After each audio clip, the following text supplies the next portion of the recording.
Lilis namaku. Dulu, aku adalah seorang janda kembang di desa Ulur. Sebelum kemudian aku dinikahi oleh Pak Kades Suryo, duda setengah baya yang punya banyak harta dan seorang anak perempuan cantik yang bernama Nastiti. Awalnya hubungan aku dengan Nastiti kurang baik, tapi setelah ayahnya Pak Kades Suryo menikah lagi dengan seorang janda muda yang bernama Mantini, hubungan kami pada akhirnya pelan-pelan menjadi lebih baik dan akrab, layaknya seorang ibu dengan anak gadisnya. Apalagi semenjak ayahnya jarang pulang dan lebih banyak menghabiskan waktunya bersama istri mudanya itu, membuat kami semakin dekat dan tak terpisahkan. Nastiti punya pacar bernama Damar, pria ganteng dan masih muda, seumuran dengan Nastiti. Mereka saling mencintai dan hubungan mereka sangat harmonis. Sampai akhirnya aku datang mengacaukan semuanya. Hingga tragedi ini terjadi, kami berdua mati terbunuh.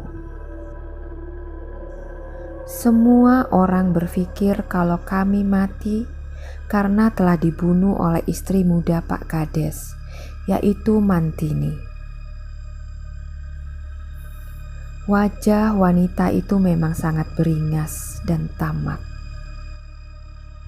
membuat banyak orang termasuk bapak-bapak polisi mencurigainya dan menuduhnya sebagai dalang dari semua kejadian ini. Aku masih ingat beberapa saat sebelum kami ditemukan tidak bernyawa. Mantini datang dengan maksud mengambil mobil Pajero hitam milikku yang dulu diberikan Pak Kades Suryo sebagai hadiah ulang tahunku yang ke-35 tahun.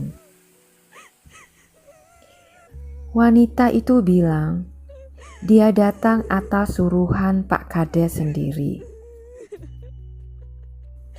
Saat itu aku masih sempat berdebat. Tapi akhirnya kurelakan juga mobil itu setelah suamiku sendiri yang menelponku memintaku untuk memberikannya kepada Mantini. Lalu dia pergi bersama mobil hitam kesayanganku. Dan tak lama kemudian mobil Damar masuk setelah Mantini pergi. Dia sempat melihat mobilku dibawa orang lain dan akhirnya paham setelah kujelaskan apa yang telah terjadi. Dia menghiburku dan menjanjikan mobil baru sebagai gantinya. Aku senang sekali saat itu dan mulai melupakan masalah yang baru saja terjadi. Melupakan kalau Damar adalah pacar anakku. Sama seperti Damar yang lupa kalau aku adalah calon mertuanya.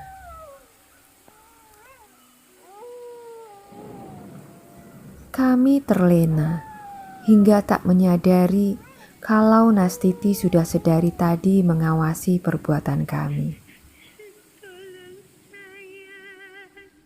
Suara tangisnya membuat kami tersadar, dan Damar, dia langsung pergi menahan malu.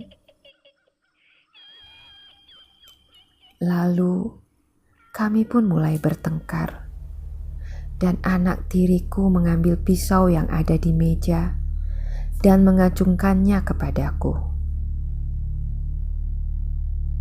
Aku yang merasa bersalah lalu menghampirinya dengan pisau yang masih terhunus di tangannya. Saat itu aku berharap kematianku akan bisa membuat Nastiti memaafkan kesalahanku. Tapi yang terjadi kemudian di luar dugaanku.